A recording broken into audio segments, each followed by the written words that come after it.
غلطی تو ہو ہی جاتی ہے، یہ کوئی بڑی بات نہیں ہے، آخر ہم ایک عام انسان ہی تو ہیں۔ غلطی کرنا تو بنی آدم کی فطرت میں شامل ہے، اس دنیا میں ہماری آمد بھی ایک غلطی کا نتیجہ ہی تو ہے، ایک ایسی غلطی جس نے یہ پرمشقت اور کٹھن دنیاوی زندگی ہمارا مقدر کر دی اور ہم اپنے اصل گھر جنت سے محروم ہو کر اس عارضی دنیا میں آ گئے۔ اللہ تعالیٰ وہ رحیم و کریم ذات جو ہمارا مالک، ہمارا رب ہے، جس نے ہمیں پیدا کیا، زندگی جیسا انمول تحفہ دیا، ساری کائنات ہمارے لیے مسخر کر دی، جس نے قبضہ قدرت میں ہر چیز ہے، جس کی مرضی کے بغیر ایک پتا بھی نہیں ہل سکتا۔ اب سوال یہ ہے کہ کیا اس کی مرضی کے بغیر یا اس سے چھپ کر ہم کوئی غلطی کر سکتے ہیں؟ جواب یہ ہے کہ نہیں، یقیناً ایسا ہونا ناممکن ہے۔ اللہ تعالیٰ پہلے سے ہی جانتے ہیں کہ کون، کب، کہاں، کیسے، کیا کیا کرے گا۔ حضرت آدم علیہ السلام کی غلطی بھی ہونے دی گئی کیونکہ بنی آدم کی آزمائشوں کا ایک کٹھن دور شروع ہونا تھا، اس لیے یہ غلطی ناگزیر تھی اور اس کا ہونا طے تھا۔ حضرت آدم علیہ السلام تقریباً 300 سالوں تک کرہ و زاری میں مشغول رہے، اللہ تعالیٰ کے سامنے سر بسجود رہے، اپنی خطا پر روتے رہے، توبہ کرتے رہے، یہاں تک کہ اللہ تعالیٰ کی آزمائش پوری ہوئی، آپ کی توبہ قبول کر لی گئی اور آپ اس کٹھن آزمائش میں کامیاب ہو گئے۔ اللہ تعالیٰ کو اپنے بندوں کی غلطیوں پر نادم ہونا، توبہ کرنا بہت پسند ہے، تبھی تو مختلف اسباب کے ذریعے بار بار بنی آدم کو غلطیوں کے مواقع فراہم کیے جاتے ہیں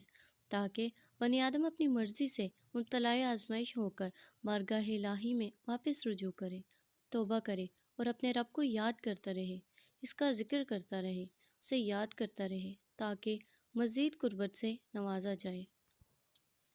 ایک صحیح حدیث کے مطابق رسول اللہ صلی اللہ علیہ وآلہ وسلم نے فرمایا کہ اگر انسان گناہ نہ کرتا تو اللہ تعالیٰ انسان کی جگہ کسی اور مخلوق کو لے آتا جو گناہ کرتی پھر توبہ کرتی۔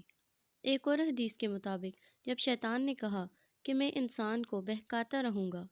تو اللہ تعالیٰ نے فرمایا کہ جب تک انسان توبہ یعنی اللہ تعالیٰ کی طرف رجوع کرتا رہے گا میں اسے معاف کرتا رہوں گا۔ غلطیوں اور توبہ کے بارے میں اور بھی بہت سی احادیث ہیں جو کہ طوالت کے ڈر سے یہاں پیش نہیں کی جا رہی۔ یاد رکھیے، در توبہ تب تک کھلا ہے، در توبہ تب تک کھلا ہے جب تک جسم سے جان نکلنا شروع نہیں ہو جاتی۔ جب اللہ تعالیٰ قرآن میں فرما رہے ہیں کہ اللہ کی مرضی سے سوائے شرک کے ہر گناہ کی معافی ہو جاتی ہے، صرف شرک کی کوئی معافی نہیں، تو شرک کے علاوہ کسی بھی غلطی کو خود ساختہ اتنا بڑا نہ بنا لیجئے کہ اللہ کی رحمت سے ہی مایوس ہو جائیں۔ براہ کرم خدا مت بنیے، انسان بنیے۔ کون جنتی ہے اور کون جہنمی، کون پاک باز ہے اور بد کردار ہے، کس کی پکڑ ہوگی اور کس کی بخشش ہوگی، کون دریائے رحمت میں غوطے لگائے گا اور کون زیر عتاب آئے گا، ان سب باتوں کے فیصلوں کا اختیار صرف اللہ تعالیٰ کے پاس ہے اور کسی مخلوق کو اتنی جرأت نہیں کہ وہ ان کاموں میں دخل اندازی کر سکے، مگر انسانوں کی بڑی تعداد اپنے تئیں اس زعم میں مبتلا ہے کہ وہ نعوذ باللہ کسی کو بھی نیک یا بد، جنتی یا جہنمی ڈکلیئر کر سکتے ہیں۔ حتیٰ کہ کچھ لوگ خود اپنی کچھ غلطیوں کو خود پر اتنا زیادہ سوار کر لیتے ہیں کہ وہ یہ سمجھ لیتے ہیں اب بس در توبہ ہم پر بند ہو چکا ہے اور اب ہمیں مر ہی جانا چاہیے، جبکہ ایسا سوچتے ہوئے وہ لوگ یہ بھول جاتے ہیں کہ اللہ تعالیٰ کی رحمت سے مایوسی ہی اصل ناکامی ہے، ورنہ اللہ تعالیٰ تو بہت رحیم و کریم بھی ہے۔ شرک کے علاوہ غلطی چاہے جتنی بھی بڑی کیوں نہ ہو، اگر ہم اپنی غلطی پر پشیمان ہو جائیں گے تو امکان یہی ہے کہ اللہ تعالیٰ ہمیں بخش دیں گے، کیونکہ بے شک اللہ تعالیٰ کی رحمت اس کے غضب پر حاوی ہے۔ اگر غلطی ہو جائے تو معافی مانگ لیجئے، کیونکہ یہ حضرت آدم علیہ السلام کی سنت ہے۔ متکبر مت بنیے، نافرمان کی بچت ہو سکتی ہے مگر باغی کی ہرگز نہیں۔ غلطی چھوٹی ہو یا بڑی، غلطی ہی ہوتی ہے، اسے غلطی ہی سمجھنا چاہیے، یہی راہ نجات ہے۔ ہر غلطی کا کفارہ ہوتا ہے۔ ایک اور صحیح حدیث کے مطابق اگر ایک گناہ سرزد ہو جائے تو ساتھ ہی ایک نیکی بھی کر لو، تاکہ کل کو بروز قیامت میزان حساب میں لیول ہو جائے۔ ہر غلطی کی توبہ اور کفارہ ہے۔ بے شک غلطیاں غلط اور قابل مذمت اور باعث عذاب ہیں، مگر امید کرم و بخشش کو تازہ رکھیے، ورنہ تو نہ دین کے رہیں گے نہ دنیا کے والا معاملہ ہو جائے گا۔ آپ اللہ سے مایوس ہو کر اس غلطی سے بھی کہیں زیادہ بڑی غلطی کرتے ہیں، کیونکہ اللہ تعالیٰ کی رحمت سے مایوسی سخت ترین گناہ ہے۔ کسی کو اپنی تصویر دکھا دی، کھلی باتیں کر لیں، وعدہ خلافی کی بات کر کے مکر گئے، شادی کے نام پر دھوکہ دیا یا فائدہ اٹھایا، زن، زر، زمین کے نام لڑائی جھگڑا فساد برپا کیا،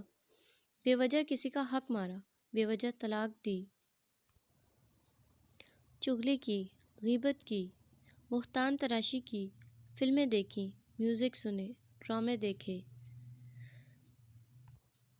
فحاشی پھیلائی، ترغیب دی، یہ سب وہ گناہ ہیں جو ہماری آج کی روزمرہ کی روٹین میں شامل ہیں۔ یہ سب بلا شک و شبہ بڑی غلطیاں ہیں، مگر یہ سب ملا کر بھی اللہ تعالیٰ کی رحمت کے سامنے ایک قطرہ برابر بھی حیثیت نہیں رکھتی۔ اللہ تعالیٰ چاہیں تو ایک سیکنڈ میں یہ سب گناہ معاف کر دیں، شرط یہ ہے کہ غلطی پر تکبر نہ کریں، بلکہ نادم ہوں اور رحمت و بخشش کے لیے پر امید ہوں۔ یہ مت سمجھیے کہ غلطی یا گناہ کے بعد کوئی راستہ نہیں بچتا، راستہ تو ہمیشہ ہوتا ہے، بس ہماری محدود سوچ ہمیں ایک حد سے آگے سوچنے نہیں دیتی۔ یہی لمیٹڈ سوچ اور مایوسی ہماری سب سے بڑی غلطی ہے، اس سے بچنا چاہیے۔ یاد رکھیے، اللہ تعالیٰ فرماتے ہیں کہ میں بندے کے گمان کے مطابق اس کے ساتھ ہوں، تو میں آپ سب مایوس اور بشری غلطیوں کے حامل پتلوں سے جو نا امیدی اور بدگمانی کی انتہا کی طرف گامزن ہے سے مخاطب ہو کر کہتا ہوں کہ آپ جیسا چاہے گمان کر لیں، یا تو ایسے ہی رہیں یا ویسے ہو جائیں جیسا آپ کو ہونا چاہیے۔ کسی کو یاد کرنا ہے دل بھر کے کریں، کسی کی یاد آتی ہے آنے دیں، کسی کے پاس رہنا ہے تو ضرور رہیں، کوئی ملا نہیں تو اٹس اوکے، کوئی چھوڑ گیا تو واقعی دکھ کی بات ہے،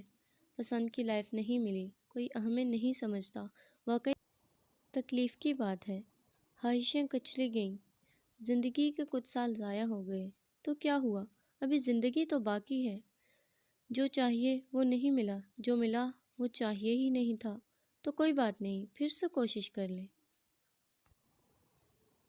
خدارا نا امید نہ ہوں، اللہ تعالیٰ سے مایوس اور بدگمان نہ ہوں، پر امید رہیں، پر امید رہیں۔